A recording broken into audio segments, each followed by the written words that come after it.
Hello, my name is Marcus. I'm the compiler of a collection of therapy quotes entitled 1001 Windmills of the Mind, a collection of advanced self-help quotes taken from self-called psychoanalytic or the psychoanalytic perspective, which long ago, as I understand, referred to by some, or perhaps many, as philosophical medicine and narrative medicine. The most recently added thread to our collection is one entitled Timelessness and Immortality. And that's one of our topics here. Another topic we discuss in this channel is psychological interpretations of myths and fairy tales. And in the last video we did one entitled The Magic Towel, about how the midlife task is to notice what's really going on inside. So the magic towel would erase your pretenses, would erase your mask, and reveal and expose underneath. The metaphor was that if a fairy tale shows you the wicked stepmother and the beautiful stepdaughter, and she's criticizing her, giving her a hard time, parading her like that, treating her badly, the evil queen kind of idea, and then that's like metaphor that within, in our dream, those two characters, the personifications of energies within. So there's a pure energy of our soul, the princess idea, just the beautiful stepdaughter. And then our anger originally was a cry for love to our mother in the beginning. But it turned to rage, it developed devouring destructive fantasies. The LIVE became EVIL, devouring. Mother didn't respond to her baby's pleas and cries and SOS signals, and rage and fury got blocked, rebounded in. The picturization of the baby's anger is the wicked queen. Now this wicked queen image can take thousands or tens of thousands of forms. In that story yesterday, it was called the goblin. Could be the guy with the horns. Could be the Medusa or sea monster, or anything like that. Okay, so inside we got our pure side, our budding beauty, who we're meant to be. It's kind of like an innocence like that. But our own anger, which is a cry for love, attacks ourselves. But it's originally the cry for love. But we have to cry for love. But it turned to angry mother, blocked it, turned ourselves. So inwardly, now we have this goblin energy attacking our innocence, attacking our potential soul, our budding beauty. So inwardly, we have these two. We have the princess and the monster, basically. Okay, we have these kind of two inside like that. So in the dream world, we have the personification of the energy within. We create a fairy tale. So the princess on the outside was being attacked by the wicked stepmother on the outside like that. So the fairy tale showed us, the reader, what's going on inside by assigning the role of the character on the outside, the recognition that she's like that. So the magic towel morphed her into a little gremlin, and she fainted and collapsed and said, "I'm sorry." That means we recognize we're criticizing ourselves unfairly. We say sorry to ourselves, and we change our ways, kind of thing. So on the surface, it's a kind of like a female version of the reformation of the Scrooge story for women, because we don't see too many stories about. So the Scrooge was a man who changed his ways in the end. We don't really see too many stories about a wicked queen changing her ways, right? I can't think of many. So that one was a bit like that. That means within ourselves, we treat ourselves better. Okay, that's just one of many. It's called The Magic Towel, in a book called In the Ever After.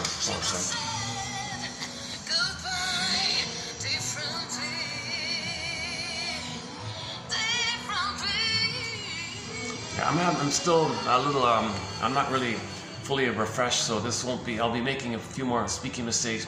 Luckily yesterday I was also in a slightly fatigued mood, and the video turned out not too bad. Two of the shorts went viral. When I say that, I mean for this channel, if a short gets 500 views, that's good. I consider that. So a little encouraged that even though I didn't do my best yesterday, still things are okay. That kind of prompted me to continue on. Just go on no matter how you feel. So you'll see me refreshed in some videos and sluggish in other videos like today. This will be a lighter load of quotes. I just want to, the quotes below, it's a lighter load. One by Horney, one of our mentors, Horney, and a couple of other miscellaneous ones. But the general sort of the overall, picture of the situation. We're born embodied, our budding beauty, our real self, our true self, our emerging self, the sense of self, feminine element, feminine principle, the feeling of being real and alive, the warm radiance of our aliveness, the warm radiance like that sun. You can use the sun, it was gold or gem for the descriptive symbol of our aliveness and brightness of our feelings. It calls it soulment, embodiment and soulment. Okay, the feminine element, feminine princess. Then you got a princess for that. Now, if the princess is exiled or in a coma, locked in a tower, etc., that means it's not in our body. So in fairy tales, if the princess is not in a castle, there's problems in the land, right? When the princess comes back, everything's okay. Likewise, when our feelings come back, we're okay like that.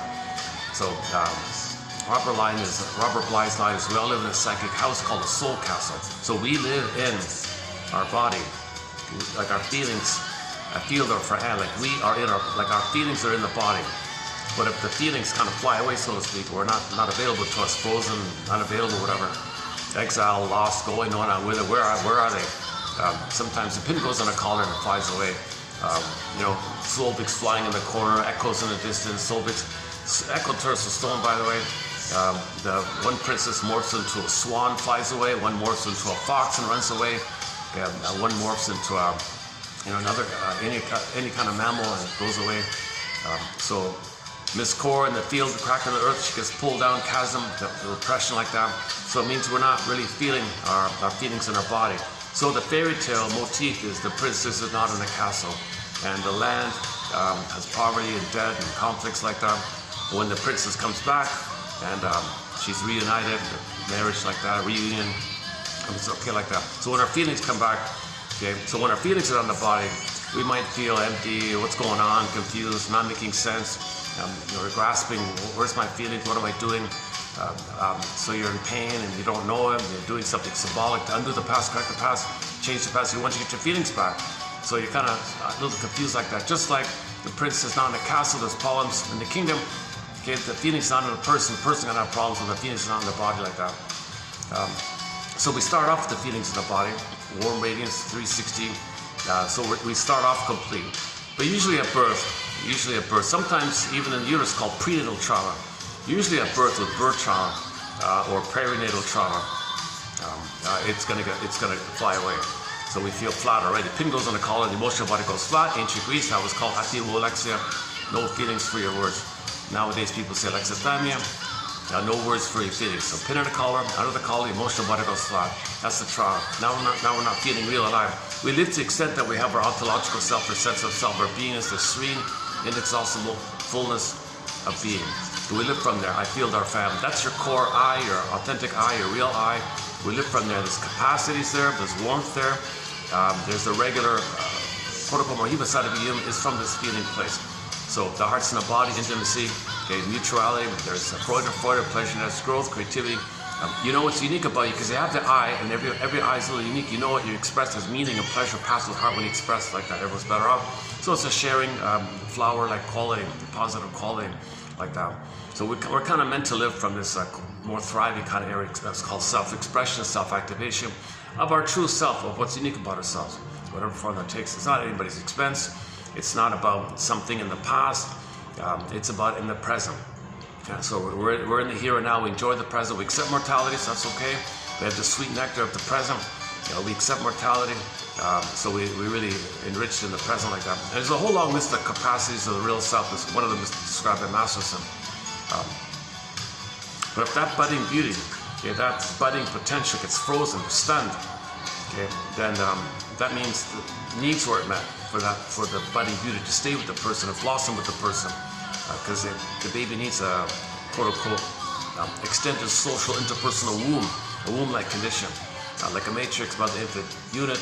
The two is one, called symbiosis, merging, fusion, union mystica, participation mystique, okay, blissful oneness, Garden Eden, Shambhala, Shangri-La, Utopia, Nirvana, all these blissful kind of things. Babies need an extended oneness. So it's got to continue from the water world to the land world. The cord's got to stay. The center's got to stay. Wait a couple of days, called the lotus birth. Baby sleeps on the belly. Grooves are already there. Baby made the grooves. It's home for him, familiar for him. Let him have a continuity of the blissful oneness, skin to skin. He hears the mother's heartbeat. He's sleeping on the belly. Nurses when he wants, when he needs. Rhythm is safety, mother picks up the signals. Nerve line is suckling, nerves child to the mother, mother to child is attunement, things flow. It's musical, it's very musical, it's kind of rhythmic, it's a rhythmic bliss kind of thing. A rhythm is safety, a rhythm of bliss. Baby's needs is paradise of floating, blissful feeling, right? But often that's broken at birth. Basic trust, crashed, basic, okay? There's a pain so utter, says Emily Dickinson.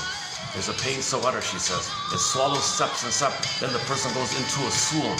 So that budding beauty, okay, symbolized by this core. The core of the person, the core I, the person, the budding potential core I. Okay, she's on the field, outer metaphor for inner. The fairy tale or the myth is a reflection of our dream within. The dream within, fairy tales are dreams within. As above, so below. So we create the outer to see the inner. So in the inner outer myth, she's walking on the field, okay, and then suddenly there's a crack. Okay, she gets yanked down, pulled down. Now you got the chasm image or the gap image. So for the chasm Disney film, Pete Docter from Inside Out, he put the mind work is called sarcasm. Sarcasm is a form of anger. Anger is an expression of the pain, of the rage. There's needs were met. There's a cry for love. There's a cry for development. There's mother betrayed. Okay, the sarcasm is the anger around mother not making the baby feel safe to maintain them. So the soul, this core got pulled down, and sarcasm's there. Yeah. Dickinson says now with the chasm, the soul's not there. So the mercy is the brain sends you the swoon, endorphins, numbing over it, like a bridge over it. So you're not there anymore. So you're numb, hypnotized, sleepwalking to life, going to the emotional life, unlived life, provisional life, life on hold, everything like stunned like that. So your feeling self is stunned. Another way to say it is the stunning is you can take something in nature and just say it's frozen. So the echo turned to stone. Yeah, the frozen woolly mammoth and a block of ice up in Siberia, something stone, something suspended or exiled, going on whither, where is it? So it's not available to us. Just kind of stunned development, suspended development, arrested development, development to us in this area, in the feeling self area. Yes, the rest of us develop. We've developed in other ways, but where it counts, it's stunned. So we're not feeling the blue jay, the golden ball. Okay?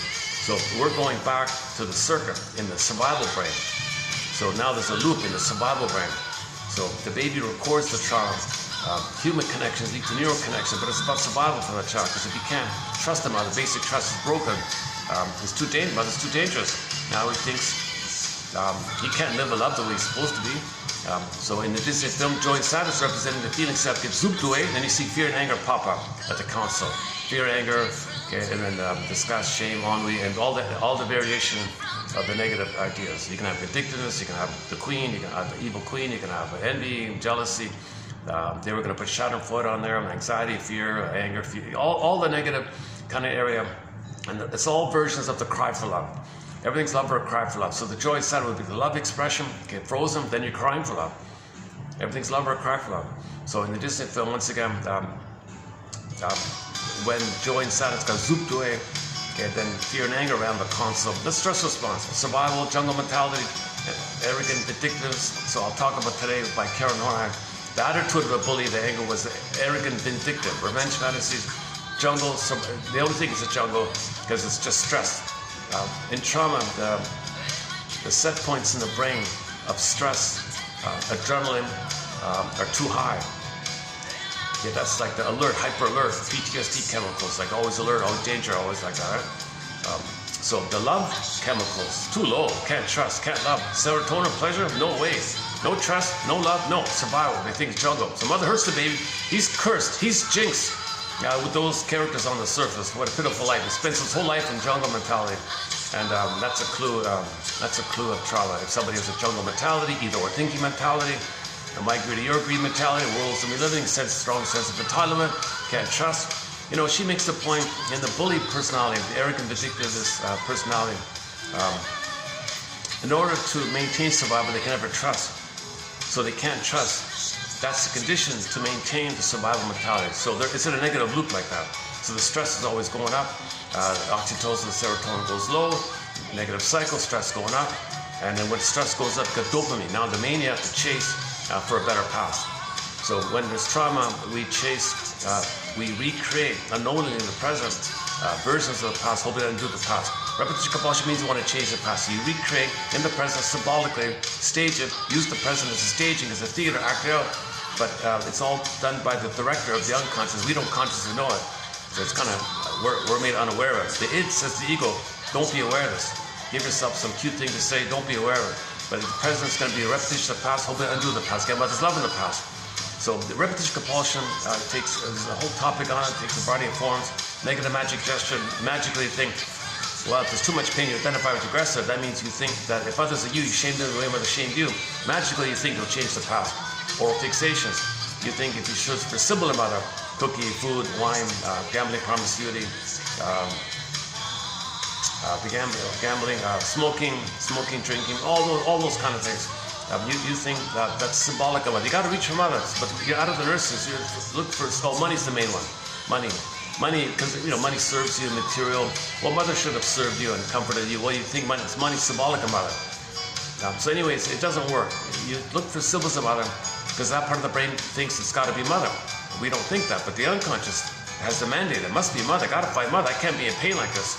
I got to find mother so I can feel safe to resume development, to have my golden ball, to have my ontological self, to have my feeling self, to live the love in the present, enjoy the present, not be stuck with the constant your whole life is just vindictive envy, vindictiveness, narcissism, bullying, cynicism, sarcasm. It's a pitiful kind of life.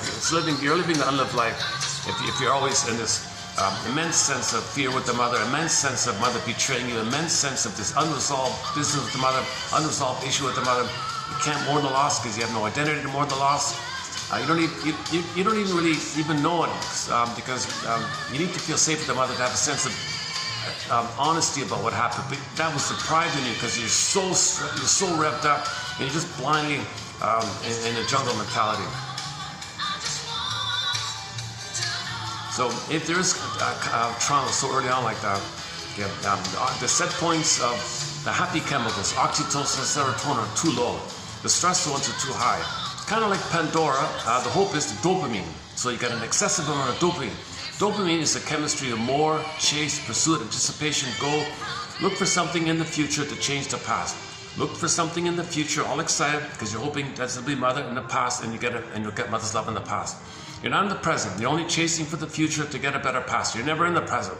So you're always in this. Now this chase idea is considered immoral forever because there's timeless in that brain. It's unconscious. So dysfunction could be endlessly because the trauma took place in that part of the brain. There's no time. The amygdala doesn't know time. The unconscious doesn't know time.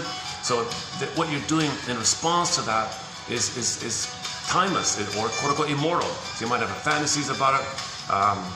And you stubbornly think that what you're doing is all of you because you're invested to survive and get a better outcome. So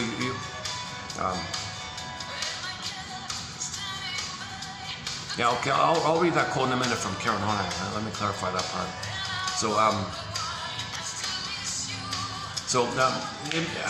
If the baby's in pain, he's going to reach for mother. But if mother hurt him, he doesn't remember it. All he knows is he's in pain now, got to find mother. The symbol is not mother, so the pain is still there. Reach for mother. For a moment you feel a little better because when you reach for mother, you trigger the good old days of when you were in the uterus. Okay, enter the joke. We spend the first 9 months of life trying to get out of the womb and the rest of our lives trying to get back in. Because you can trigger up the chemistry of the uterus, the blissful euphoria, delirious euphoria feelings, oceanic feeling, blissful feelings.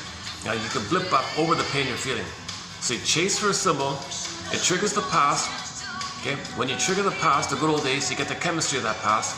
That means you're going to feel the oxytocin and serotonin blipping up over the setting of too much stress. It blips up. It goes down. You got to chase for a symbol. Okay, the symbol, all in Nepal, they call that an ersatz self-object, an imaginary fantasy mother. Okay, so that functions to trigger yourself. They call that triggering mechanism an ATM, an addictive trigger mechanism. So you look for the cigarette, that's the ersatz mother, ersatz self-object. It functions to trigger yourself when you did have mother. So you want to trigger the good old days of the blissful time. Then you blip up the good chemistry of the old days. You blip it up over the pain you're feeling. It goes down, chase, symbol, blip up the past, chemistry up, it goes down. Okay, and repeat. So chase, blip up the past, chemicals go up over the pain, it goes down. Okay, chase, blip up, goes down, chase, blip up, goes down, chase, blip up, goes down. Now you're kind of addicted and you're kind of dependent on this because that's the only way you know how to feel any calmness or any safety or pleasure is if you can blip up the good old days. So you're manically chasing for symbols. Okay, so all the oral fixation is going to be there for that. There's also, related to it, is a someday fantasy of magical thinking. Because when the baby's traumatized, he identifies with the aggressor. Faustian deal, Faustian bargain, Faustian pact, identifies with the aggressor. So that means he thinks magically he won't cry for love or hope. Yes, he'll have oral fixations. At the same time, he's got to repeat what happened, but he finds proxies to play him, and he wants them, the other, to cry for love on his behalf. And he thinks if the other is him crying for love, then he will get mother's love in the past if the proxy can get it. But no, it's not going to work, because the person doing this is going to play the mother, and it's going to shame the person playing him. Disturbed stuff, right? It's never going to work. But he thinks if he recreates it, finding proxies to play him, he plays the mother. Okay, so somebody says, all right, I'm going to imagine you're me. Okay, I'm going to see my innocence, my soul, you wanting love, you wanting development, something about you. Any kind of potential goodness about you, you have a hope or something. You admit you want mother's love, you trust, you think you could trust. Okay, so you play that for me. Aha, you play that for me. I'm going to play the mother. I'm going to role play. I'm going to repeat what happened to me. You cry for love, mother shame me. Okay, so you play me, I play her. Since you're me and I'm her, I shame you because you're me and I'm her. Okay, then a flip-flop through the fusion, you got flip-flopping and the primary imitation, double things, Alice in Wonderland, topsy-turvy, this morphing and condensation, and this turns to that chameleon, all this magical Alice in Wonderland kind of thing. So at the same time, on another level, when he shames someone who just played him, he says, thank you for playing me.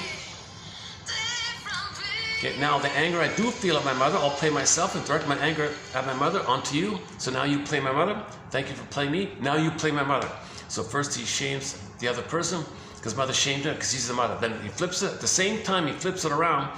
Okay, identity that fusion, identification to aggressor, they call it. He will play himself. And then, there's my mother, the one he just shamed. There's my mother. Now the anger he feels at his mother, he sees it on to the one he just shamed, and he hates the one he just shamed. Okay, so the famous old proverb, men hate whom they hurt, long, long ago, right? That kind of thing. So he's just he's desperate to repeat. The mandate's to repeat.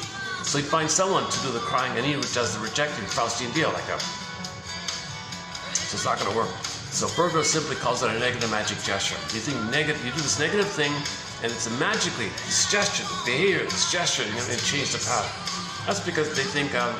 All babies, they think they create everything, what they want, they get. So he thinks maybe a little ballpark like that, negative magic gesture. While we're on that point, just for a minute here, since we're going to talk about the bully pattern a little bit, one thing that's common with the bully pattern, so due to the fusion, the self and other are one, they can flip around easily, right? So, and there's no identity with the bully pattern. Oh yes, they have a false, expansive, survival jungle mentality. I mean like no authentic identity, right? Otherwise they wouldn't be so hurtful all the time. They'd be busy expressing from their heart, from their feelings. Their natural state is feeling, I'm okay, you're okay. Person to person, that's our natural state. Thinking, projecting the imagery of the dream of the battle with the mother, it's a jungle, and the monster is your own rage, and you're fighting with your own rage. And that's like a poof, a monster of the ip, and you're fighting with your own rage. You got a battle with jungle, okay, a Beauty and the Beast kind of thing, or a princess and the demon, yesterday's one. You think like, and you put that on the world, you think the world's like that, you overlay in the mind onto the world, and you think, and you see the world through this stencil, script, schema, working model, because you're battling there, it's timeless, and you see the world through this lens, or this, you cherry-picked according to this. So you see everything through this, right? Because it's a timeless thing there, and you want to get out of it, you want to resolve it, you want to get a better outcome. So you see it that way, and you got to see it that way because you want to get a better outcome from that in the past. You got to see it that way. You got to see that past. So you got to see the world according to the past. The present still the past, or you transfer the past to the present still the past. You're still in the past, living in the past, lingering in the past. Yes, while materially you understand the present, but emotionally it's still the past. So that's why your attitudes are negative like that, because you're fighting with your own. You're fighting with your own anger. But remember, anger is a cry for love. But mother blocked and turned on yourself. You're fighting with your own anger. So back to that fairy tale, the magic towel idea. So we have to recognize that mother was impaired, and that's part of it. Okay, so yeah, so further down the opening premise here. Okay, I'm jumping ahead here. So that's, I was about to say we got to resolve either or thinking. You got to both and thinking to give them other. That's further down like that. Okay, back to the bully pattern for a second. So identity diffusion, which is very common with the BPD pattern. Not all BPDs have the bully pattern, but the lower functioning BPD basically have this identity diffusion.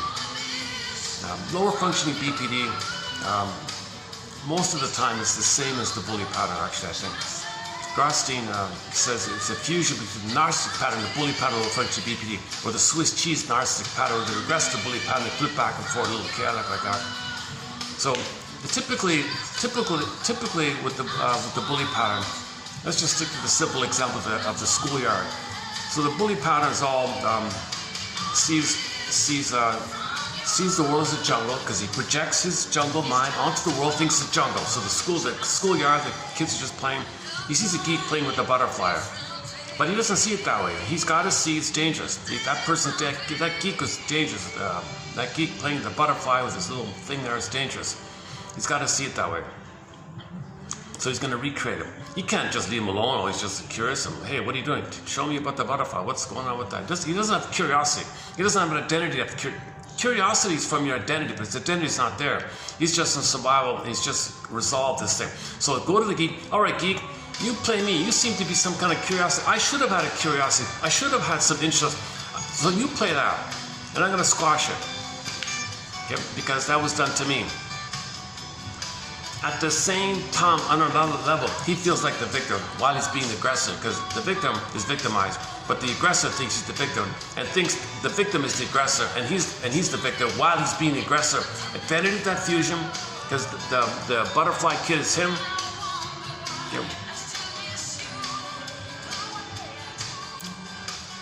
No, the bully thinks he's the butterfly kid, and the butterfly kid is the bully that he's being. He flips it around.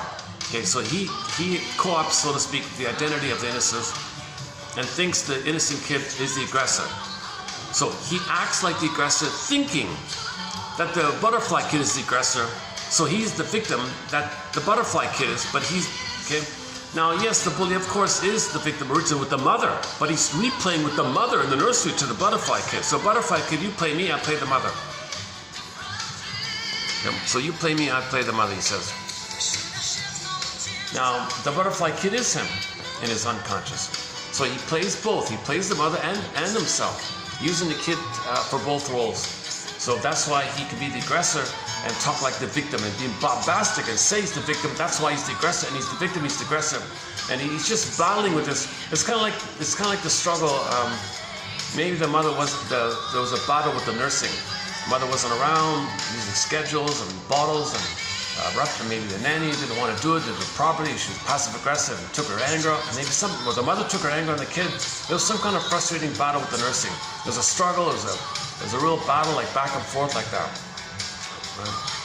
So you just read, so when there's a battle and you're frozen, you want to go on a master, you want to undo it or get a better outcome, so you recreate and hope for a better outcome. Repetition compulsion is the hope to change the past, undo the past, get a happy past. All dysfunction, all negative magic gestures, all bullyism or narcissism or any kind of negative personality, it's hoping for a better childhood past. We want to recreate hoping for a better past. That part of the brain doesn't know time. It's in pain. It's waiting and waiting, in pain, recreate, get it. So the repetition compulsion is related to, originally the baby cries for love. Okay, he's hurt, pain, reach. So there's your compulsion. He's got to reach for mother. Okay, so the summary is, give thee all hope for a better childhood past. But we have this someday thing that if we repeat, like passive active flipping, the double think version, or the oral fixation, the symbolic mother, or the other person, the butterfly kid is you, and you're the mother, and flip it around, direct your anger at your mother. And the hope for mother is the oral fixation. So he might be smoking and being a bully at the same time, or he might be a drinker and the bully at the same time. So he's doing two like that.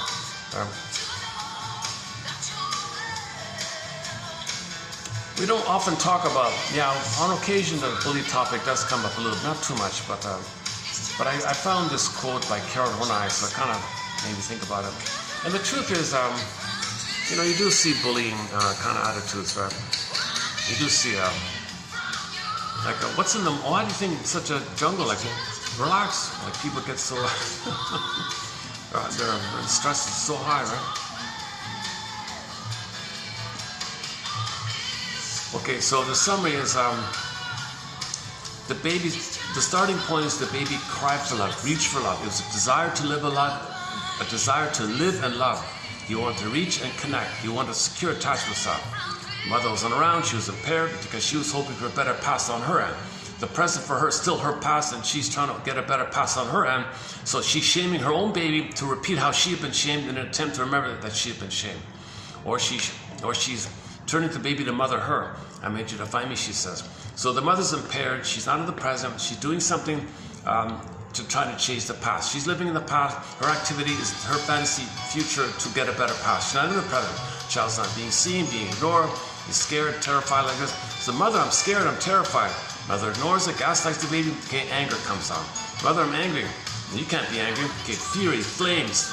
Okay, the flames, anger, the flames pop. And mother, do you see the flames popping up from anger's head there? Notice how the flames spell S-O-S, right? I think I'm gonna perish here. I'm in peril. The fear built up to the rage. You can't be angry at me. I'm too busy on my end. I can't meet your needs. I can't drop my guard. I'm in survival with my theater of the mind. I'm in survival. I can't drop my guard and love you. I'm too busy here. Oh my God, mother, I'm your. So where's the baby's cry and rage go? Okay, L-I-V-E, flips around, E-V-I-L, destructor. The imagery is the ghoul. Not the ghoul. Yesterday's, what is it again? The demon, not the demon. The mini demon. Oh, for Pete's sake. I keep forgetting. Not the yeah, it's a little bit like the gremlin. The gremlin, not the ghoul, the gremlin, the demon. Goblin. Yesterday's was the goblin one. It could be the guy with the horns, devil, Lucifer, Satan, devil. Okay, guy with the horns and toilet zones called Howling Man. This form, Wicked Queen, Medusa. It could take any kind of form, any kind of wild, crazy image. Okay, it's really your rage. It's screaming, craving. It's rage, and it's your need and oral, but it's on yourself. You're reaching for mother in rage mode, but a block in the rage mode, it's wild snakes and wild angry. It's attacking yourself. So this image could be the Medusa or any kind of wicked queen that's aggressive like that. This form can, again, goblin, demon, any kind of scary entity. Just take a sheet of paper and just imagine something that's in rage and wants to gobble you up. Everybody's going to draw something. Why it's commonly the guy with the horns? Maybe one guess is the baby understands two nipples. He probably senses the difference, but the breast, he's not there. He's too focused on the nipples. He's too stressed. He's just alert only. He's too afraid, so he's focused on survival. He's just focused on the nipples. He only senses nipples. Maybe the difference is left and right. But the breast, he's not even there yet. He's too stressed to see the broader thing, so he thinks it's just one breast, two nipples maybe. Okay, and the mother, one face, two eyes, condensation. So you put all these little elements together. Okay, one breast, he thinks, one face, two eyes, and then his rage, mother's rage, okay, the two nipples. He puts all these little things together, and you end up with those bull images, right? And it's in rage, it's fury, and usually it's the chimera, because they mean it's not fully developed. The mother's not being fully a human mother like this. So there's like a rage-like quality to it. And then the tail. That's even like the survival part of the brain is going on like that. So you got elements of the limbic system and the mammal system, and she's supposed to be human, and she does feed you to keep you. So there's like three parts: the human, mammal, and three parts of the brain like that. So maybe the demon has those kind of the minotaur has those three kind of parts, right? Half man, half bull, and the tail with the spike or something like that. Fire and brimstone. That's all the shame and the rage like that. So this is just symbolic of a condensation. Different elements fused, poof together. Monsters of the head. Okay, so let's just stick with yesterday's one, the goblin one. Okay, so now the baby has a map in his mind, a geography of the mind, a map. Okay, his soul, the beautiful princess, is being attacked, okay, by the demon thing. Okay, whoa, that's his own rage attacking himself. That's what he's dealing with. So if that's what's going on with the mother, she has a baby, she just transfers and overlays her present onto the present and says, baby, you're like a demon. Mother, I'm not a demon in your head. You're a demon, that's in your head, and it's about your past. I'm your baby in the present, and I'm your baby who needs your love, and you're the mother. I'm not something from your past. I'm a reality in your present. No, you're my past. I project my past onto the present. I only see the present and the past. What are you doing? What do you do? Why are you treating me like that? Reality here. I'm your baby who needs your love. Yeah, I know you're my baby. Yeah. But the emotional issue for me is I see the demon in my head onto you, and you're criticizing me with your anger. My anger is not a criticism of you. I'm not the demon in your head. That's your anger at your mother. You're putting that onto me. I'm in anger mode because I'm crying for your love. I'm not there to be a loving mother. I'm traumatized myself, and I got a battle with my mother. I'm dealing with that. I need to know this. So I got to recreate it. So I had you to play me, and I'll play the mother, and I'll shame you the way the mother shamed me, because I got to find out what happened to me. I got to recreate. I don't remember, so I recreate. Okay, memory, repeating, working through. If we don't remember, we repeat and redo. So she's going to redo in an attempt to remember. I got to remember. I got to try to remember. How am I going to remember? I got to create it somehow. I got to stage it somehow. First I got to have a baby. All right, thank you. Play me. You'll play me, baby. I play the mother. So she'll impulsively do what happened to her, so she can ultimately say, oh my God, am I just doing to my child what my mother did to me? Oh my God, and make amends. Sorry, baby. If she can catch herself, ideally she can catch herself before that, before hurting the baby. At some point, but often they don't.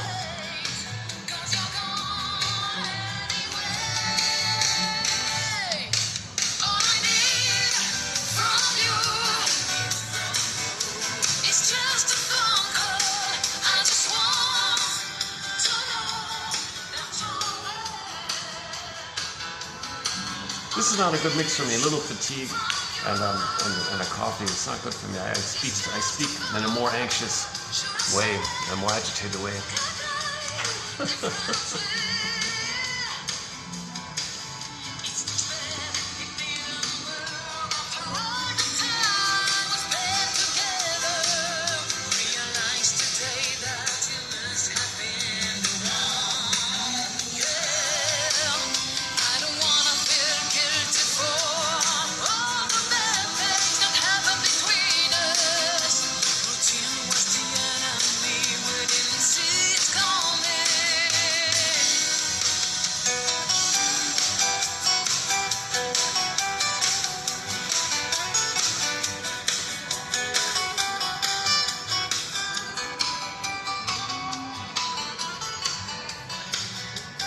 So a common motif in Mr. Fairy Tales is this thing. Something innocent and some wicked queen attacking the innocent girl, right? The third pretty daughter and the wicked stepmother, daughter. That's in the mind, that's what we talked about.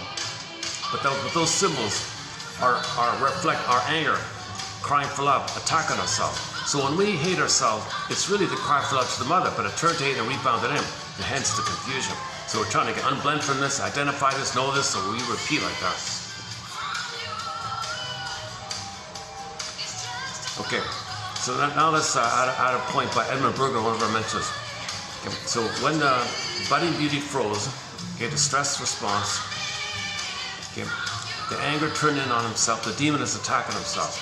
Now, we don't want to know this, there's too much pain to criticize. So it's the inner critic, the persecutor, the monster, if they like attacking us. It's our own anger that's attacking us. It's crying for love, but it turned to anger that's attacking us, but we're crying for love to the mother, it's misdirected, it's got to go somewhere. Mother's not around, she's in the past, emotion not available, we're doing it to ourselves. But it turned to anger. So just kind of like the baby, if the baby's nursing and mother's doing it wrong, you might bite, attack him, but it blocked, he's biting himself. There's the animal, there's the biting, the hurtful thing, kind of doing it to himself. It's meant to the mother, but it rebounded around. It's called rebounding aggression, they call it. Now Berger describes this as, what's the baby going to do here? How's the baby going to manage himself with this? This is too painful to keep doing this to yourself.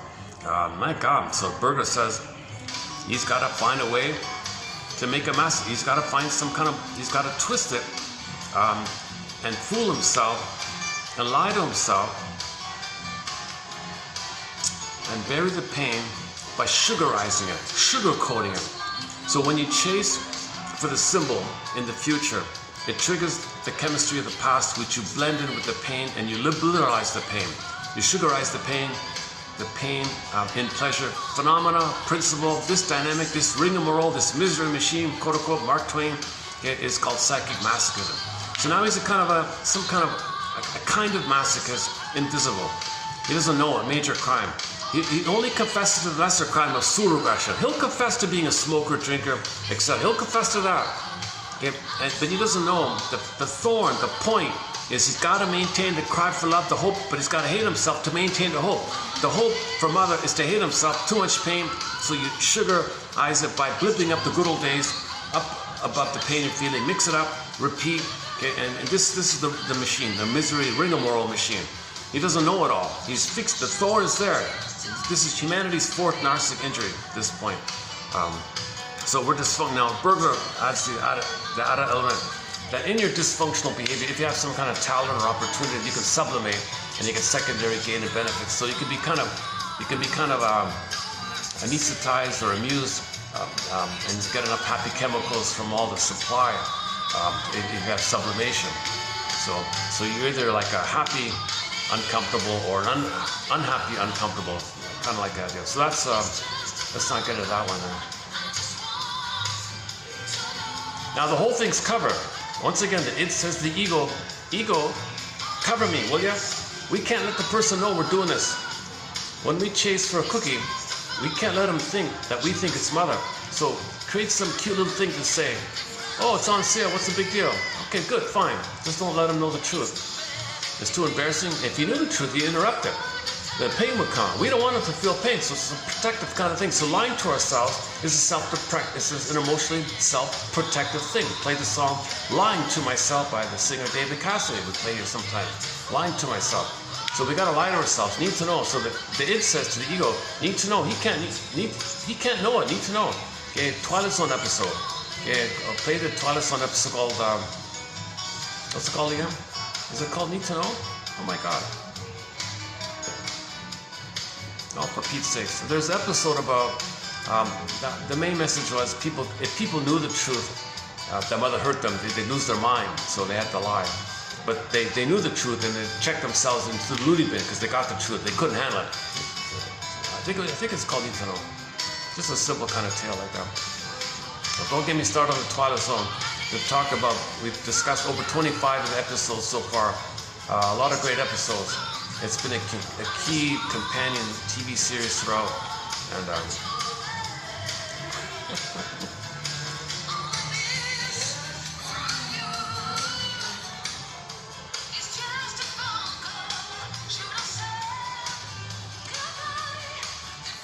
okay, so that's kind of like in the mind like that, right? So we're chasing the symbols of mother. It's not going to work, but it gives us the happy chemicals of the past to blip over the pain. And we're quote-unquote addictive. So this could be with things or activities.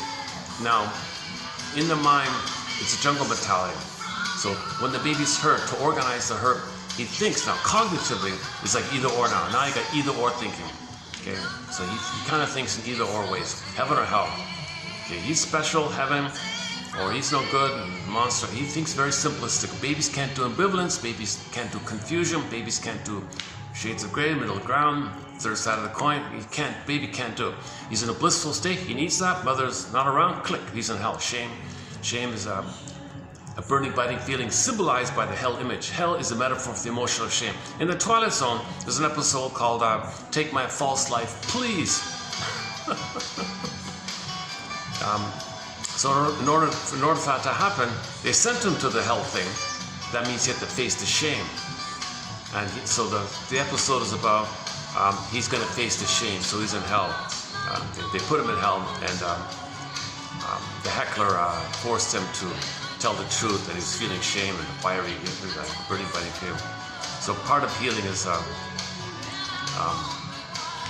facing your real feelings like that.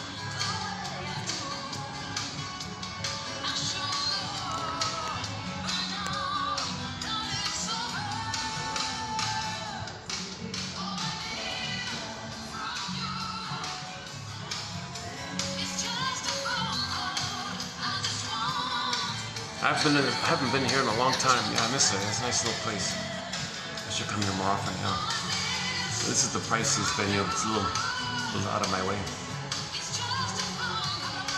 No, that's not true. It's only about a 10 to 15 minute walk to the SkyTrain either way. Go on either end. I'm in the middle of 2 points on the SkyTrain.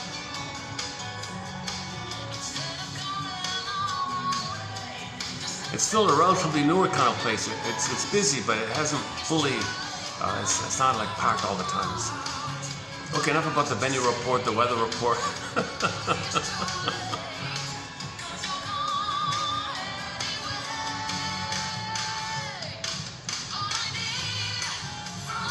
Okay, so we're talking about trauma before 18 months. Up until 18 months, it's the narcissistic bubble. So he's still entitled, all about him. Okay, the breast is a thing, just serve him, he owns it. So people with narcissism, bullyism, or the passive-aggressive covert bully, they call Iago, okay, and other types of narcissists, they have that kind of bubble mentality, solipsistic world, where the world owes them a living, they're center stage, all about them. People and everything is a thing, and if it doesn't behave, they're enraged, narcissistic injury. They want to coerce the environment, trick the environment, charm the environment, seduce the environment. Okay, women might do seductive things to allure. Women have a lot of power in that kind of area because men imprint on the breast. So if a woman jiggles the mammies a little bit, men are spellbound, I gotcha. But the woman wants to control the man because she's controlling the breast. The man, for women in this area, is symbolic for the breast. Now she controls the breast, she controls the man, and now she gets supply. Sometimes it's just money, I just want your money, spit them out. Okay, on that, Twilight Zone, the spit out one was called the Queen of the Nile episode. She would allure men in, siphon them dry and spit them out.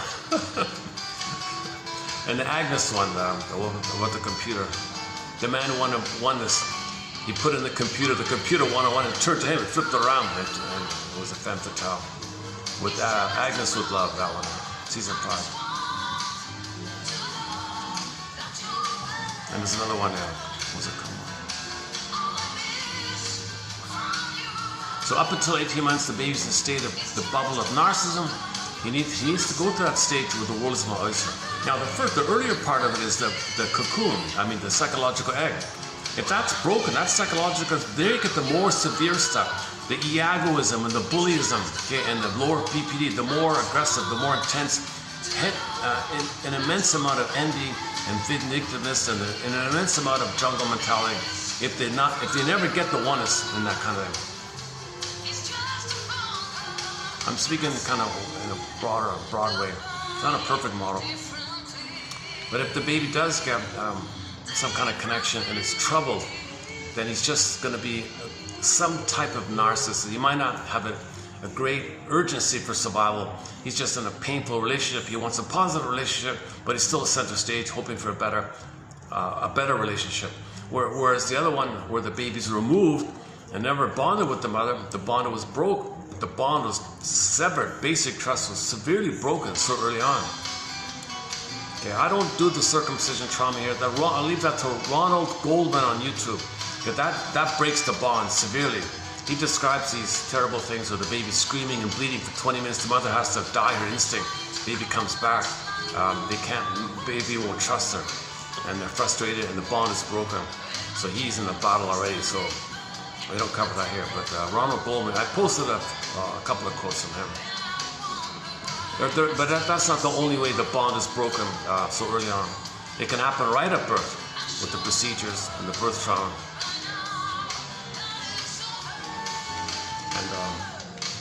Simply the severing of the cord of the placenta usually will do it. It's very hard for a mother to establish the ones. Mothers can reestablish the symbiotic oneness if she's attuned and she's present. She can kind of correct. Things are malleable. She can correct and heal the trauma because things are so petty-like.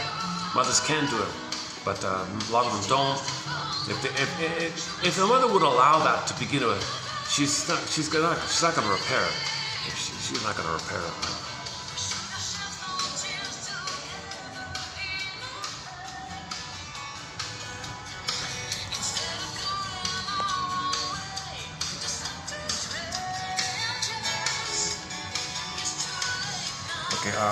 so trauma before 18 months of age, it's going to lead to one of the stinger personality patterns. Identification with the aggressor, Faustian deal, and the humorous dark, a lot of envy, and so on.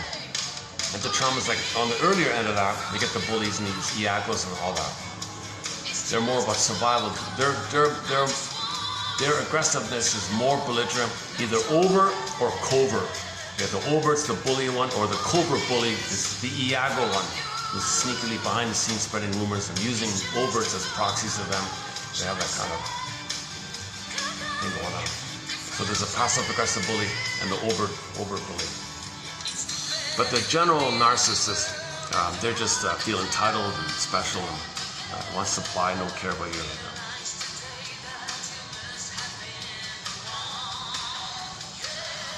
Okay. If the baby, so the babies need that blissful cocoon for the first 4 months. If he gets it and his feelings stay with him, he can hatch out of the psychological egg. And then from 4 to 5 months to 18 months, he's kind of like, check out the film Baby's Day Out. He's still in a blissful, timeless euphoria. He's crawling around the construction site, elevators and cranes. He's going all over the place. He's giggling, happy. Knows he's in a blissful state. He doesn't know death or time. He's just floating around like that. So he still thinks the world is his oyster. Although he's just crawling, he thinks the whole construction site is his oyster. He's laughing, he's giggling, and all these dangers are taking place. He's oblivious to it. He's oblivious to it because he's in a blissful kind of place, like in yours. So he still goes on like he's got motor skills. He's moving. So the mother's just meant to just keep him safe like that. Distract him, keep his interest, keep his curiosity, distract him with his dangerous, benign distractions. Okay, on this point, go to Paul C. Hollinger's book, What Babies Say Before They Can Talk. So mothers are meant to allow the child to think he's a king and a god, he owns everything. So he's just he's so-called practicing, right? At 18 months, the bubble goes down. Now he's relating. Now he's beginning the relating phase. Now he's in the trial and error of now voyager seek out forth. What do you like? Trial and error. Mother functions secure base, rapprochement phase, explores, freaks out, emotional refeeling. You're safe. Mother says you can learn. I accept your learning. You're unique. I want you to find what you like. I'm not using you to play a role for me. I don't need you to comfort me. You can be yourself. I support that. I'll do some improv with you and give it a good matching. I'll be like a little bit of a coach and support you in your curiosity. So you can have both. You can have safe base and you can explore, and I'm here to make you feel safe. And you have both. You can safety, explore. This goes on from 18 to 4 like that, and then it's quote-unquote psychological work within the mind. I'm okay. You're okay. And the things Mother did for him during that whole first year, he can do it for himself. Mother saw him, soothed him, accepted him, etc. He can do those kind of things for himself, consider autonomous now. Now he's kind of like in terms of identity, he's got some identity. He has other needs later on, but he can continue on his path. He can develop on his path. He's got a good starting point. So it's really sad that mothers have to mess up the kids so early in the nursing time, because he's really jinxed and cursed with those deep circuits being laid down. That interaction, these deep circuits like that, he's really cursed with those traumatic circuits. A lot of stress there. So I think the jungle things are exaggerated, things loop around,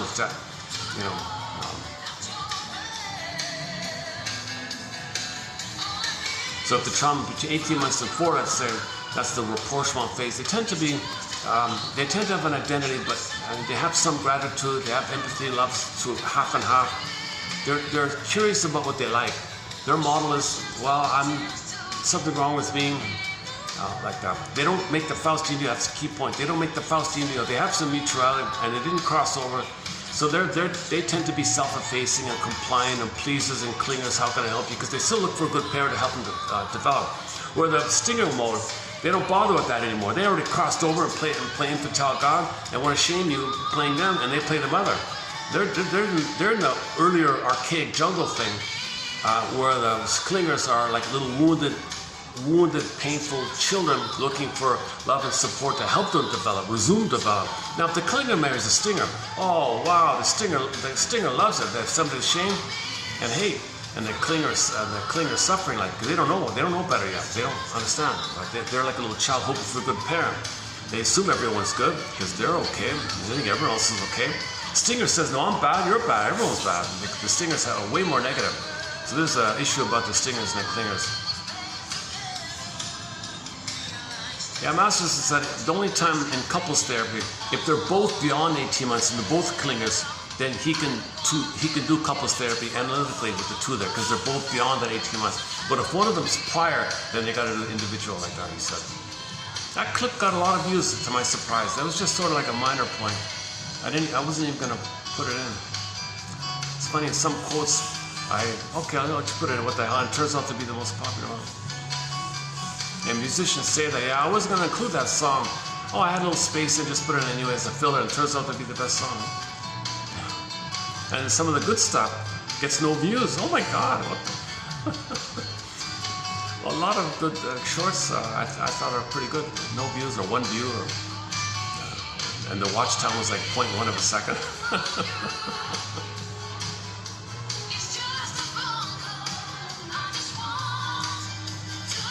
How are we doing here?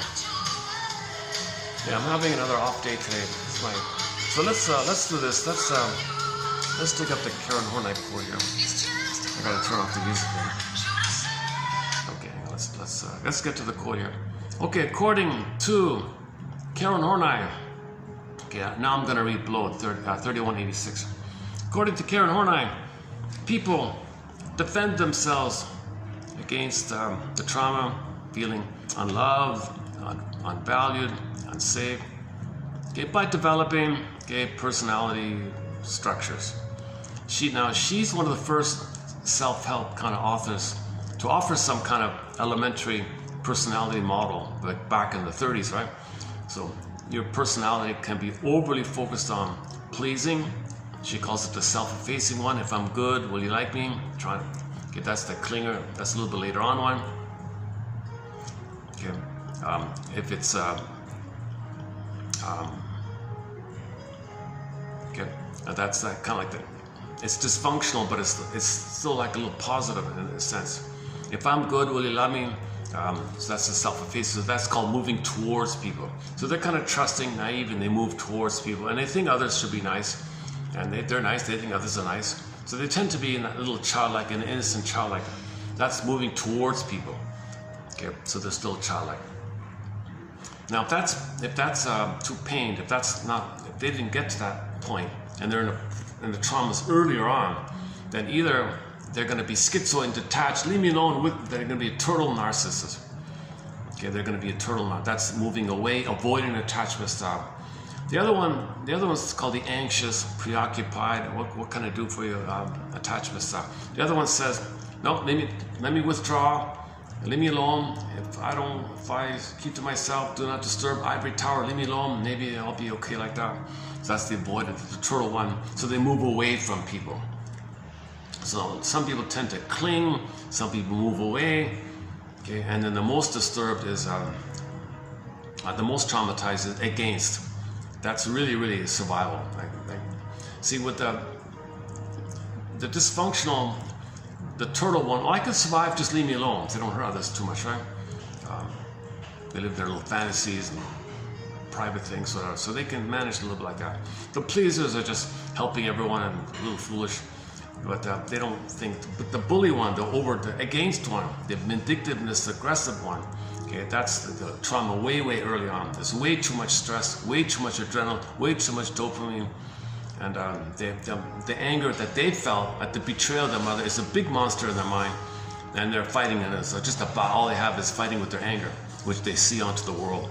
So that's moving against. They're against everybody because there's a big monster in their mind, big anger, big monster. Okay, project out, and the out is they see the in on the out, and the out is the in, but they don't know it. So they just react as if they react according to the model. The model is their anger turning into a big monster, and they see the world like a big monster, so they're struggling and fighting with everybody. So they're vindictive to everybody.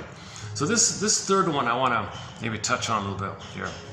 Okay, so into self-effacing, okay, so strategies include moving toward, away, or against. Okay, this is described in her book, Our Inner Conflicts, and her last one called Neurosis and Human Growth. Okay, moving toward, away, or against. Okay, in the moving toward one, she calls it the self-effacing one. The clinger, the pleaser, self-effacing.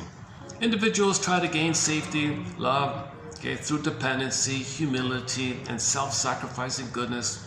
Their bargain is that if they are helpful, submissive, who do not seek anything, they want to be very helpful, pleasers like that, well then others will treat them well, they think.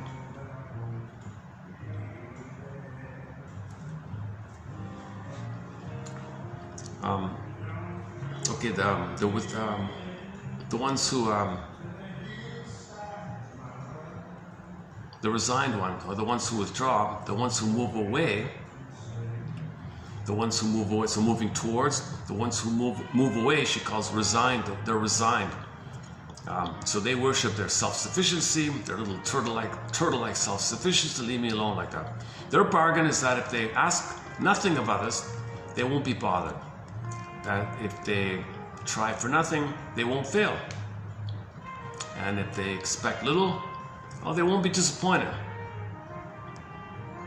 Okay, now the most stressed out one, I guess, is the against. Now this against one, she kind of subdivides it into three. Okay, there are three moving kind of against. She calls it an expansive mentality. Okay, there's two are kind of the regular narcissistic is against, the perfectionist, the OCD perfectionistic, want to microcontrol everything, perfection, and then the arrogant-vindictive. Okay, so narcissists are full of self-admiration, have an unquestioned belief in their own greatness, and often display unusual charm and buoyancy. Okay, so they could be the playboy types, or the like the Peer Gynt and the Don Juans and all that stuff, right? But they only do it for themselves. They don't care about you. Okay, so their magic bargain is that if they hold on to their exaggerated claims for themselves, life is bound to give them what they want. The OCD perfectionistic one, they take pride in their rectitude and strive for perfection and their little details. Their bargain is like a legalistic bargain in their head, in which correctness of conduct ensures fair treatment by fate and other people. Okay, now here's the main one. All right, arrogant, vindictive people, the bully one. All right. They have a need to retaliate for injuries received in childhood and to achieve. So they got to manipulate and be a bully, in other words, because they want to retaliate for injuries received in childhood. They do not count on life to give them anything, but are convinced that they can reach their ambitious goals if they remain true to their vision of the world as a jungle and do not allow themselves to be influenced by softer feelings or any kind of traditional morality. Yeah. Okay.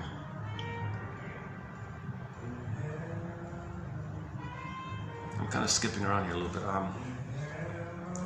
Okay, so these kind of three moving against, away, and toward. So they have an image about that. They have like an idealized mask about that. That's their mask or something. This idealized image creates a pride. She calls it neurotic pride. So their pride is called neurotic pride. Now this neurotic pride means entitlement, neurotic claims. They got the claims. People take pride in their imaginary attributes of their idealized selves, and they demand that the world treat them in accordance with their grandiose conception of themselves. And they drive themselves to live up to the dictates of this solution, quote unquote. The pride system tends to intensify the self-hate against which it's supposed to be a defense, since any failure to live up to one's shoulds, or of the world to honor one's claims, leads to feelings of helplessness, worthlessness, shame, and all that stuff. So it's defense against shame, right?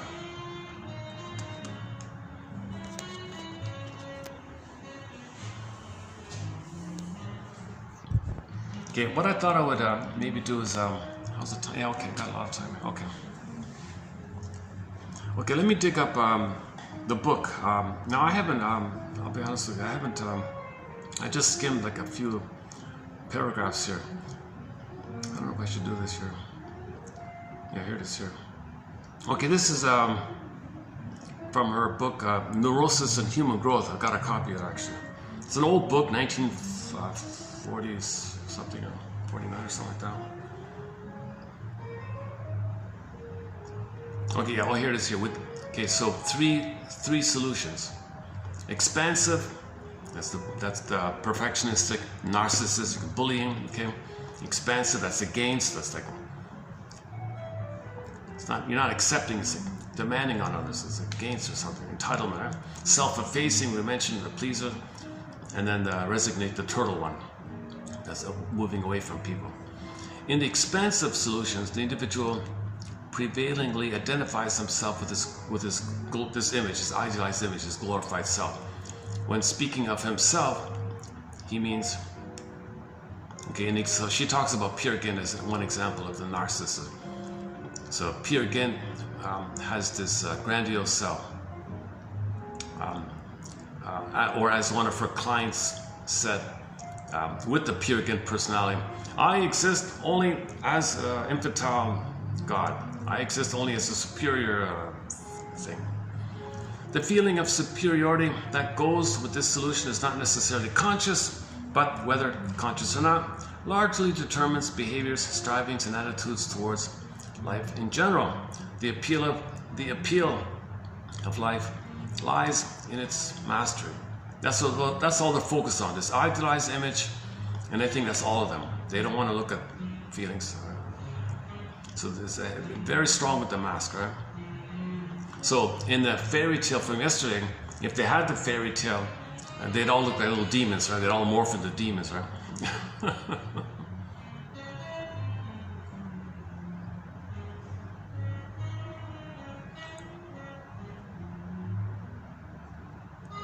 So that's meant to know that with them, they're fighting with their anger. If the fairy tale says he looks like a demon, that means you're fighting with your anger with them. Fighting with your anger with them, fighting with your unmet need for love for your mother with them, and this anger, that's the anger. Fighting with this conflict on the outer, the fairy tale, fighting with the demon.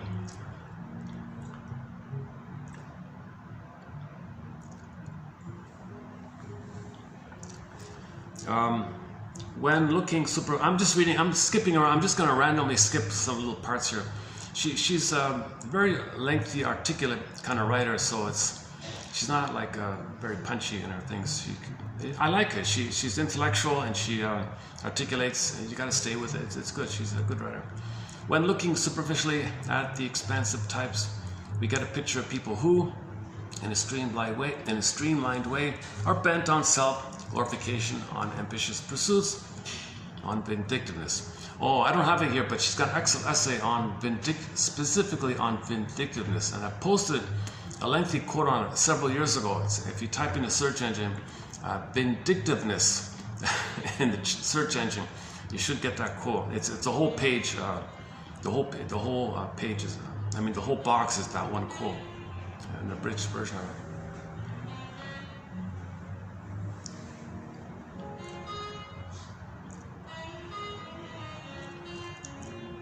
Okay, where are we? Hedda Garber. Both Peer Gynt and Hedda Garber, for instance, are their aggrandized versions of themselves. Hang on.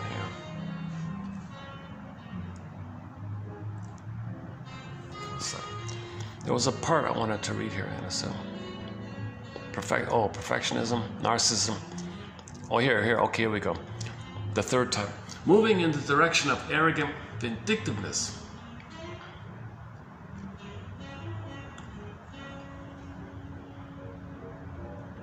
Okay, so this pattern, okay, so all of these types have a quote-unquote search for glory, okay?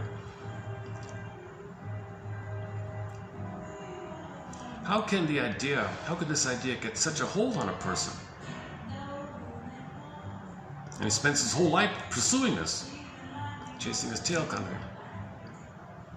Surely it must be fed by a multitude of forces, of powerful sources, but the knowledge of these sources alone does not sufficiently elucidate its formidable power.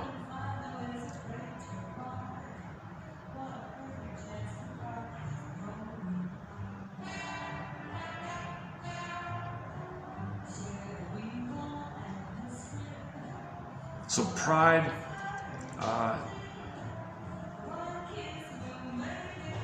Greek writers have intuitively grasped this and presented it in a more impressive forms than any shrink can do. I am thinking, for instance, of the Moby Dick story, the Wuthering Heights story, and a couple of others here, which I don't know. We shall start by describing how vindictiveness shows in human relationships. An impelling need to one-up makes this type extremely competitive. Yeah, there's no cooperate. They can't cooperate. They can't be vulnerable. In fact, it's the rejection of vulnerability that allows them to be aggressive, and they have to be aggressive because they can't feel the vulnerability. So it's a negative loop. As a matter of fact, he cannot tolerate anyone who knows or achieves more than he does, in any way questions his superiority. Okay, so immense envy. If anybody else sees goodness or something he doesn't know, he's triggered. Compulsively, he has to drag down others, even if he subordinates himself for the sake of his career. He is scheming for victory. Yeah. Okay, so if a bully's in a company and he's not the department head or something, he's scheming for it anyways. Yeah, right? If there's a bully in a department and he's not the head of it, he's conniving and scheming the whole time, right? Okay, not being tied by feelings of loyalty, he can easily become treacherous.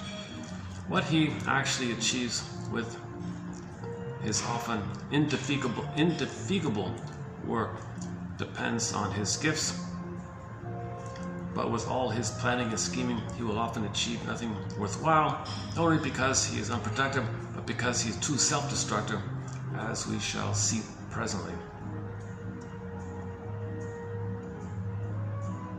Okay, I guess I should have prepared for that. I guess I should. Yeah, it's a whole long. Okay, I'm not too alert today to do this. I thought I could do it today. What are the sources of such vindictiveness, and whence its intensity?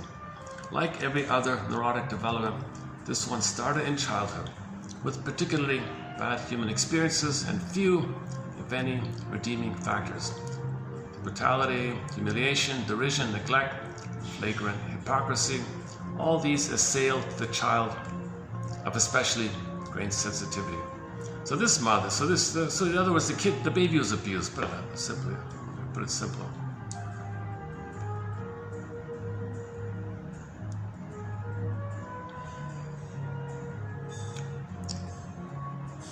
Okay, there's some novel references, and I don't know these novels. Let's see.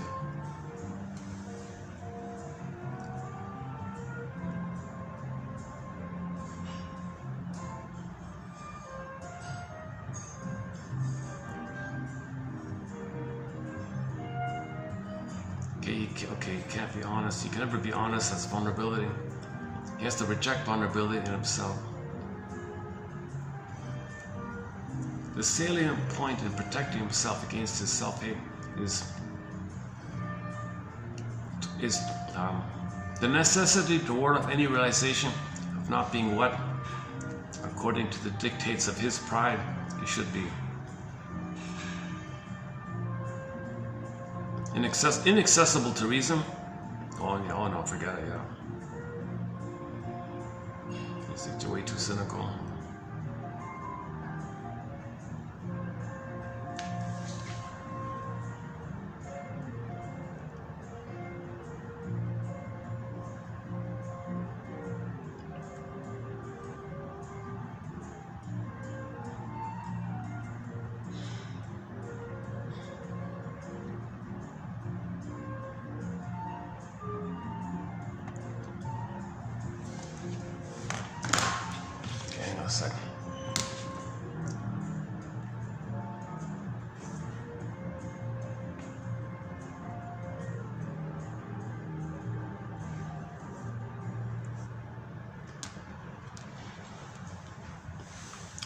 Okay, the need to diminish you,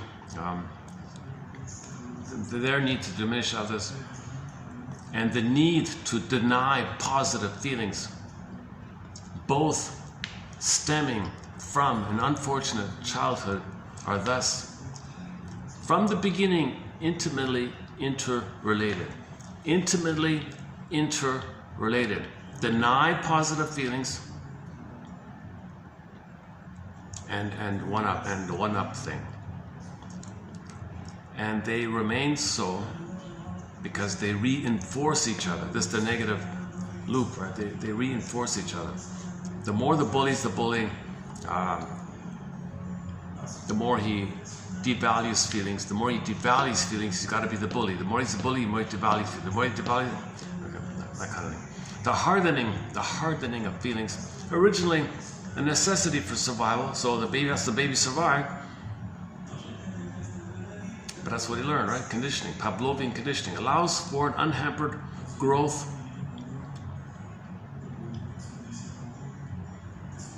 So if all he thinks about is survival, he's just narrowly focused. So he's only driven on one, like a one-track mind. He's just very simple like that. Hence the Cyclops idea, maybe. But eventually, with the insatiable pride that accompanies it, it becomes monster-like, more and more swallowing all feelings. So now you got the demon in the mind gobbling up. Okay, enter the Minotaur one in the maze, right? The guys are throwing up, gobbled up. So he's gobbling up his feelings. So the imagery means you're eating, you're devouring, you're pushing down your feelings, repressing your feelings. There's a gobbling up thing. So the Minotaur gobbles up. So this bullying behavior gobbles up. So inside the psyche, there's a gobbling up of feelings going on. So you're pushing down the feelings that makes the monster larger, and the monster eats more feelings, more pain, more monster, less.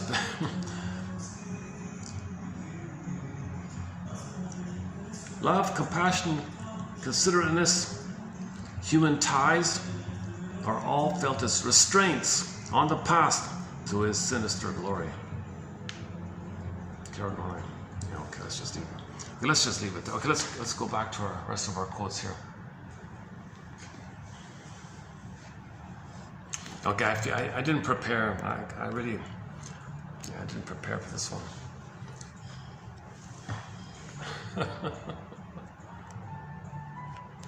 Sometimes I wing it, it's okay. Sometimes today's one of them.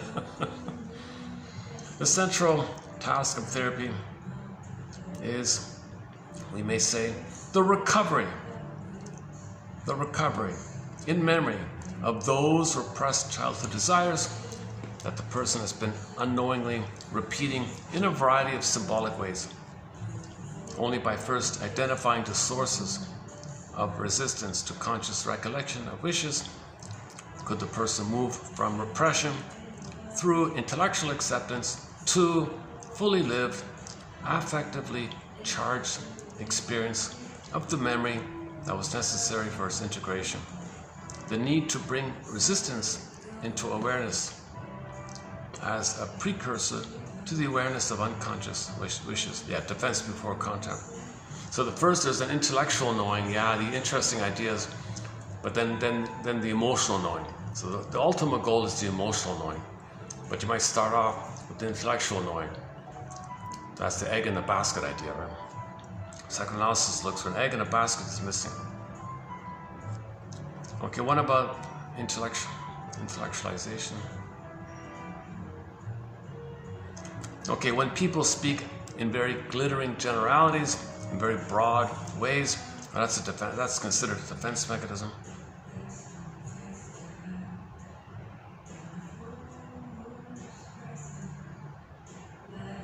Okay, the baby handles trauma with either-or thinking.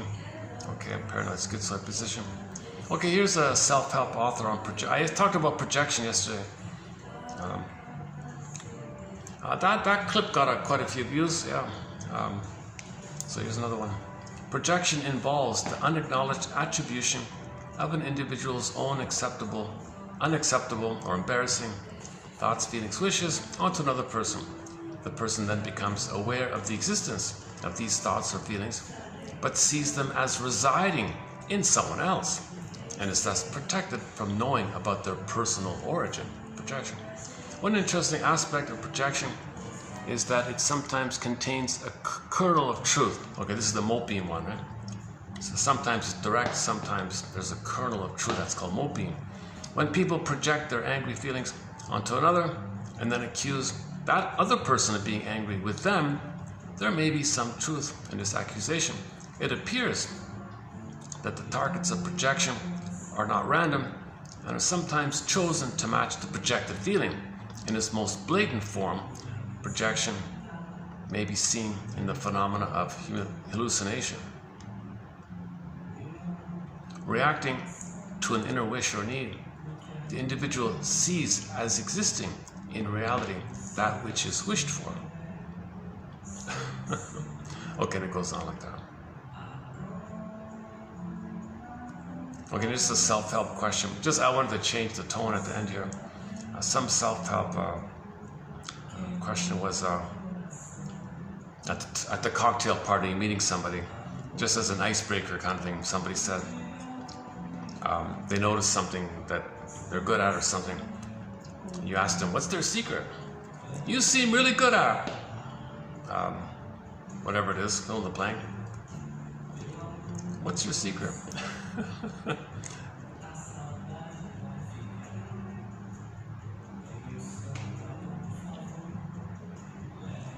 You seem really good at seeing the world as a jungle. What's your secret?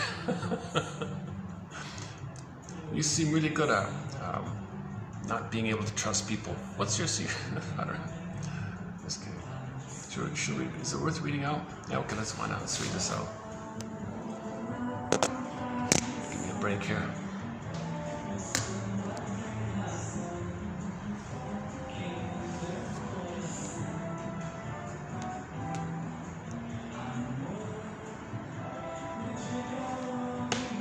Oh, so gonna read. Okay. This again.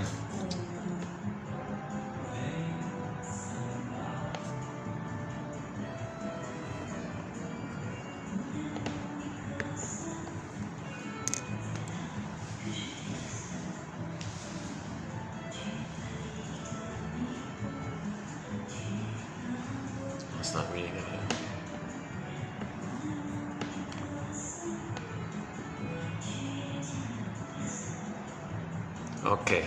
Okay, let's just forget it. I'm not gonna read it. Alright, it's not gonna work. Let me just pick a song to take a little break here. Hang on a sec.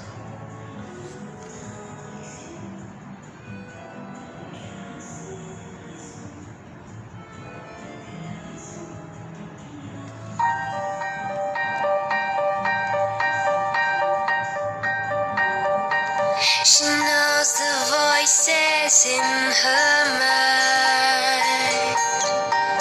They tell her to leave.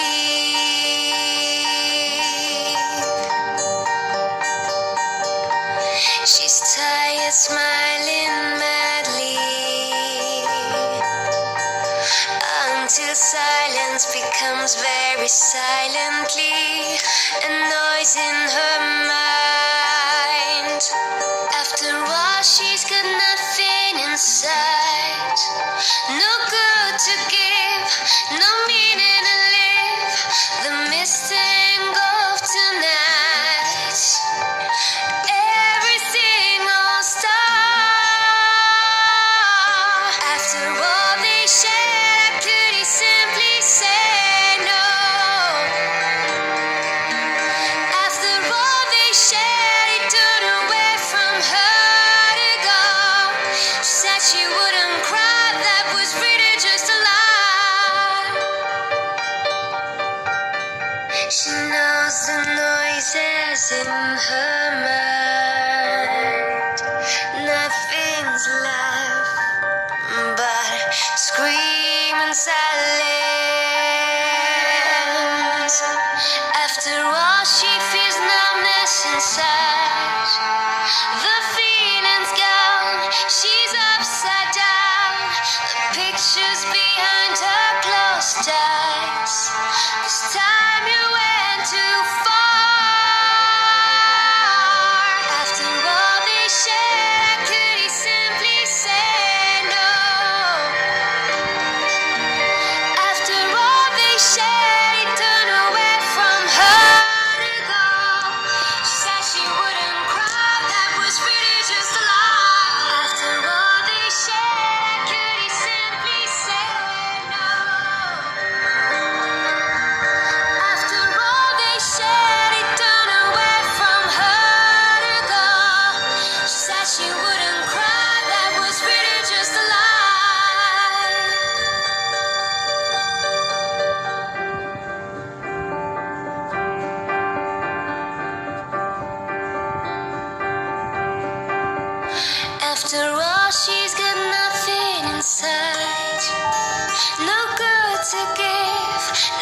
the misting of tonight.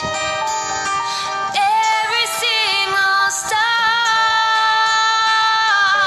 After all they shared, I could he simply say no. After all they shared, he turned away from her to go. She said she wouldn't cry, that was really just a lie. After all they shared, could he simply say no? After all they shared, he turned away from her to go. She said she wouldn't cry, that was really just a lie. After all they shared, could he simply say no?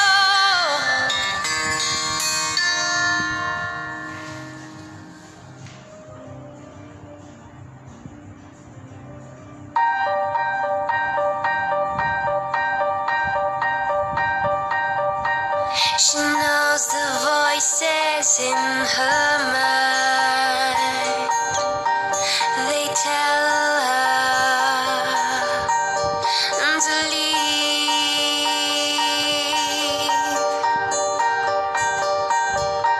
She's tired, smiling madly, until silence becomes very silently a noise in her mind.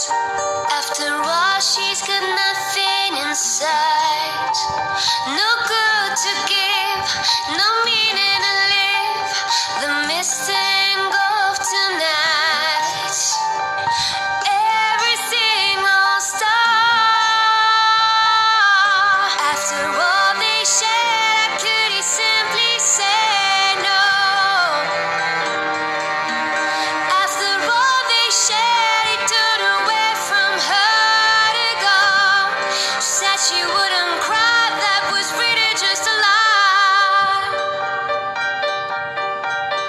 She knows the noises in her mind. Nothing's left but scream and silence. After all, she feels numbness inside. The feeling's gone, she's upside down. The pictures behind her closed eyes. This time you went too far. After all they shared, could he simply say no? After all they shared, he turned away from her to go. She said she wouldn't cry, that was really just a lie. After all they shared, could he simply say no? After all they shared, he turned away from her to go. She said she wouldn't cry, that was really just a lie.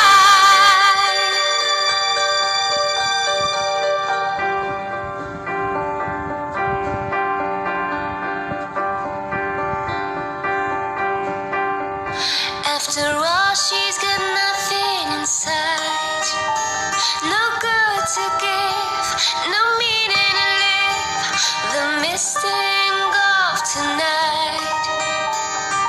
Every single star. After all they shared, could he simply say no? After all they shared, he turned away from her to go.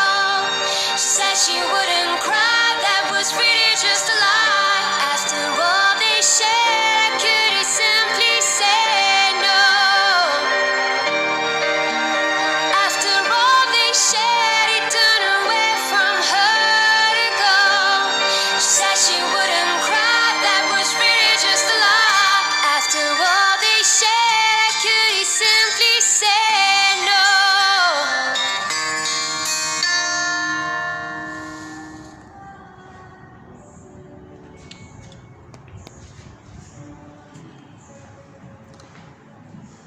Well, I've been debating in my mind whether to post this or just delete it and redo it another day.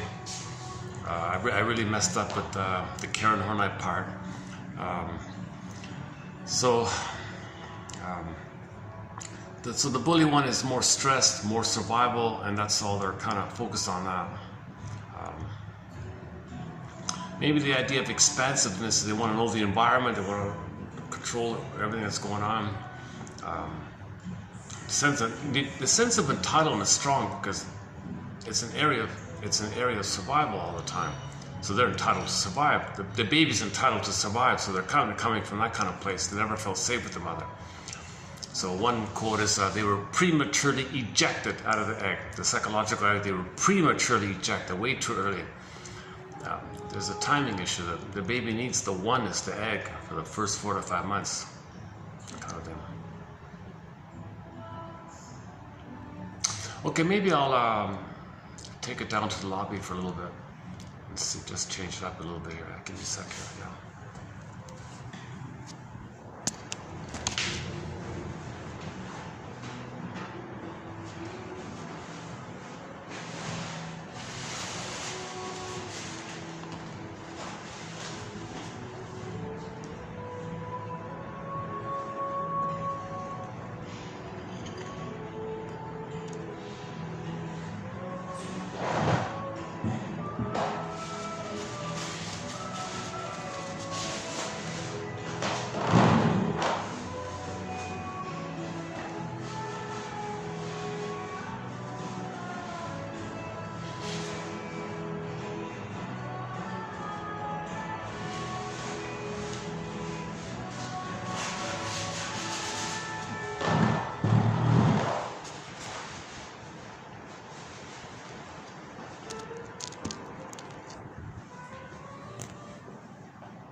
That's too bad about today, right?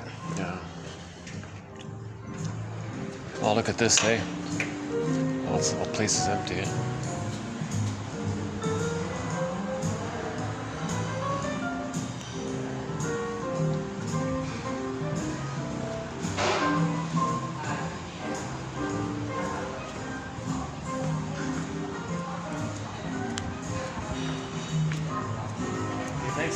Thanks a lot. Yeah. Thanks. See you next time. Thank you. Thank you very much. Good to see you again.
It's okay. Thanks a lot. All right.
Okay, I'll just hit the stop button. Sometimes when I just wander, I got a fresh thoughts. Not today. Something's off with me today. Anyways, the quotes are posted below.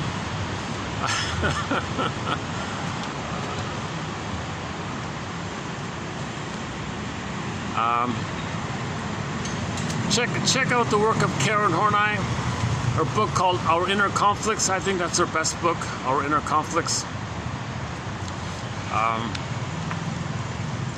And look up her essay called about the vindictiveness essay. And another good essay of hers is called Transference Love. This thing called Transference Love. The difference between companionate love and transference love. There's only one surviving audio of her. It's on that essay, Transference Love.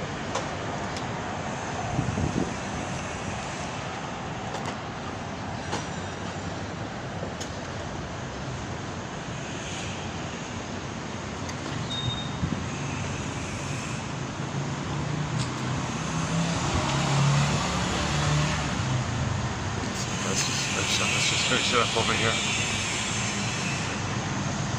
Yeah,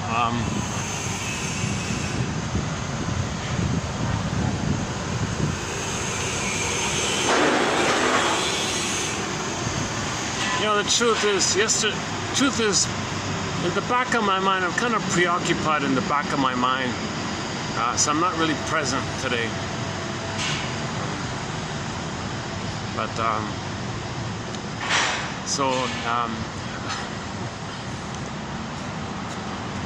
maybe I can say, oops, oh, Gesundheit.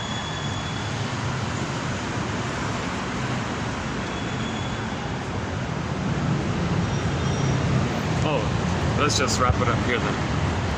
Let's just wrap it up here. All right, let's just wrap it up here a little bit.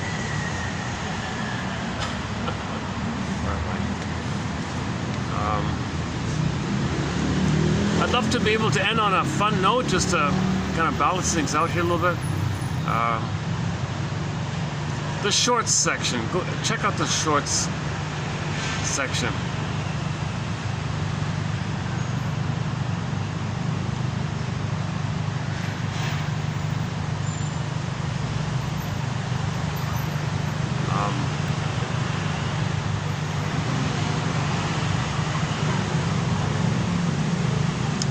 Yeah, okay. So submit it for your approval and consideration. I'll see you in the next video, which will be TQ 3187 for the love of narrative medicine. I'll see you then.